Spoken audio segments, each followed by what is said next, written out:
Within the jade box, a green pill, about the size of a dragon's eye, laid quietly. The refreshing scent that had spread throughout the entire hall was emanating from the pill.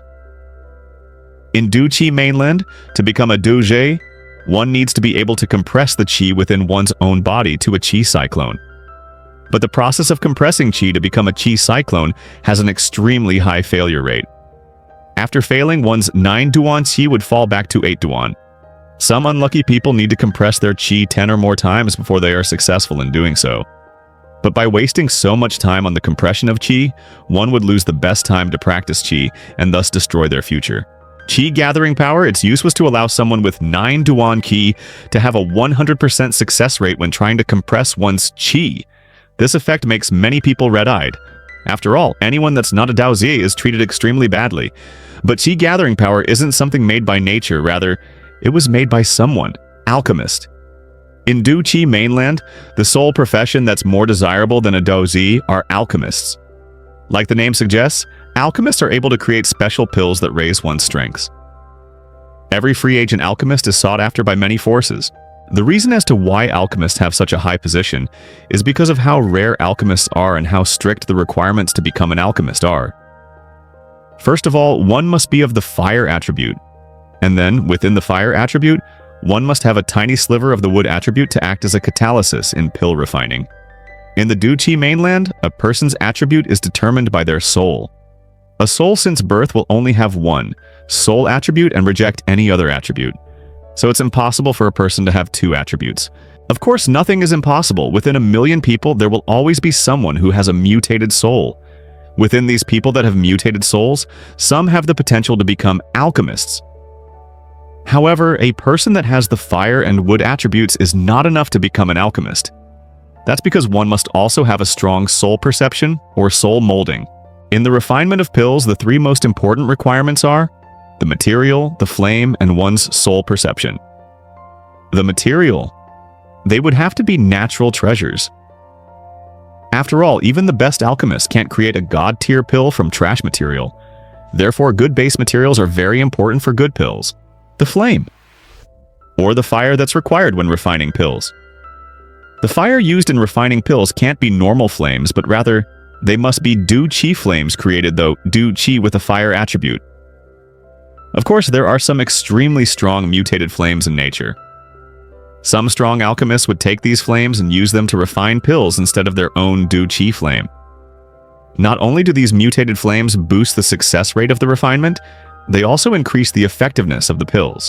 Because refining pills is a gruesome task, extended periods of refinement requires a lot of Du-Chi, and because of that, every brilliant alchemist is also a strong fire-type Du-Jie. The final requirement is soul perception. When refining a pill, the intensity of the flame needs to be controlled with ridiculous precision. If the flame is slightly too hot, the pill within the furnace would be burned to ashes, wasting the time and effort of the alchemist. Therefore, controlling the intensity of the flame is a prerequisite to becoming an alchemist.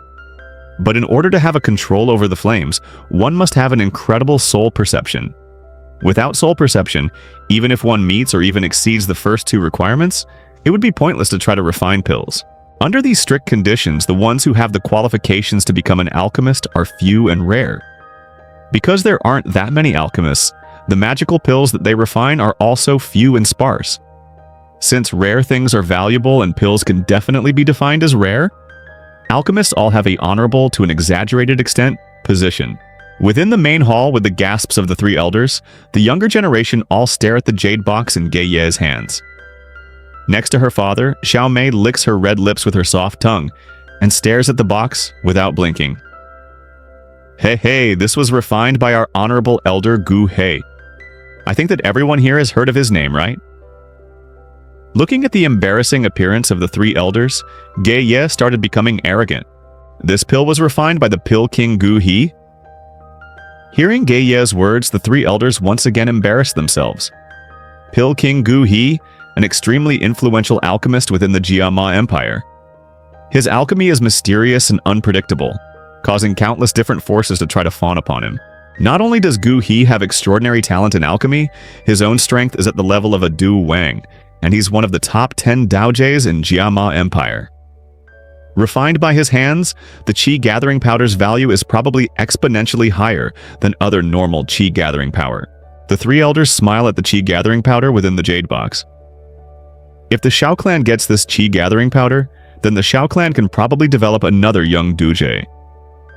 Right when the three elders were thinking about how to get the pill for their own grandsons, a young voice filled with fury resonates within the main hall. Mr. Guille, it would be better if you kept the pill. Your request, we might not accept it. The main hall fell silent and everyone's gaze turns upon the delicate face of Xiao Yan in the corner. Xiao Yan, you don't have the right to say anything right now. Be quiet. One of the elders' face became dark as he yells at Xiao Yan. Xiao Yao, be quiet. I know that you're not happy about this, but we'll decide what will happen. Another quite old elder said to Xiao Yan, "Three elders, if your sons or grandsons had their marriage released today, would you still be saying that?" Xiao Yao slowly stands up. The edge of his mouth was curved upwards in ridicule. Since it was apparent that the three elders treated him with disdain, why should he be so respectful to them? You... Hearing Xiao Yan's words, the three elders couldn't find a way to argue against his words. The grumpy third elder even started materializing his Du Qi in anger. Three elders? Xiao Yao Gege isn't wrong. He's the victim of this, so you guys shouldn't decide for him. A clear girl's voice rang across the main hall. Hearing the girl's voice, the three elders' arrogance fell, and after exchanging worried glances, they all nodded and sat back down. Looking at the three elders backing off, Xiao Yao turns his head back and deeply gazes at the smiling Xiaoxun Er. Who are you? To be able to make the three elder fear you? Pressing down his confusion, Xiao Yao quickly walks up and respectfully bows to his father, Xiao Zhan. Afterwards, he turns around to face Nalan Yanran. Slowly letting a breath of air, he asks, Lady Nalan, I would like to ask a question. Your visit here today to release the marriage, did Grandfather Nalan give his consent? Before, when Xiao Yan came out from his corner, Nalan Yanran already felt uncomfortable with him. Now, hearing his question, her brow scrunches up. This guy, at first I thought he was pretty nice, but he's actually extremely shameless. Does he not know the difference between the two of us? Criticizing Xiao Yan in her mind, Nalan Yanran never considered how releasing the marriage would put Xiao Yan and his father into an awkward and infuriating situation. Standing up and staring at the should-be husband of hers, Nalan Yanran says, Grandfather didn't give his consent. But this is my own problem and not related to him. Since Grandfather hasn't said anything, then I hope that you will forgive my father for not accepting your request. Our marriage was set by our two grandfathers, and since none of them have said to release the marriage, then this marriage will go on. Or else the people that are trying to release the marriage would be disrespecting their ancestors. I think that within our clan there aren't any people that would do such a dishonorable thing. Xiao Yan tilts his head and stares straight at the three elders. Using the dishonorable title, Xiao Yan forced the elders to be silent. In the strict clan, doing something as blasphemous as disrespecting one's ancestors would be enough for them to lose their spot as an elder of the clan. You... After being rebuffed by Xiao Yan, Nalan Yanran couldn't find any argument to retort Xiao Yan's claim. Her face became ashen and heavily stomping her feet, her princessy nature became apparent.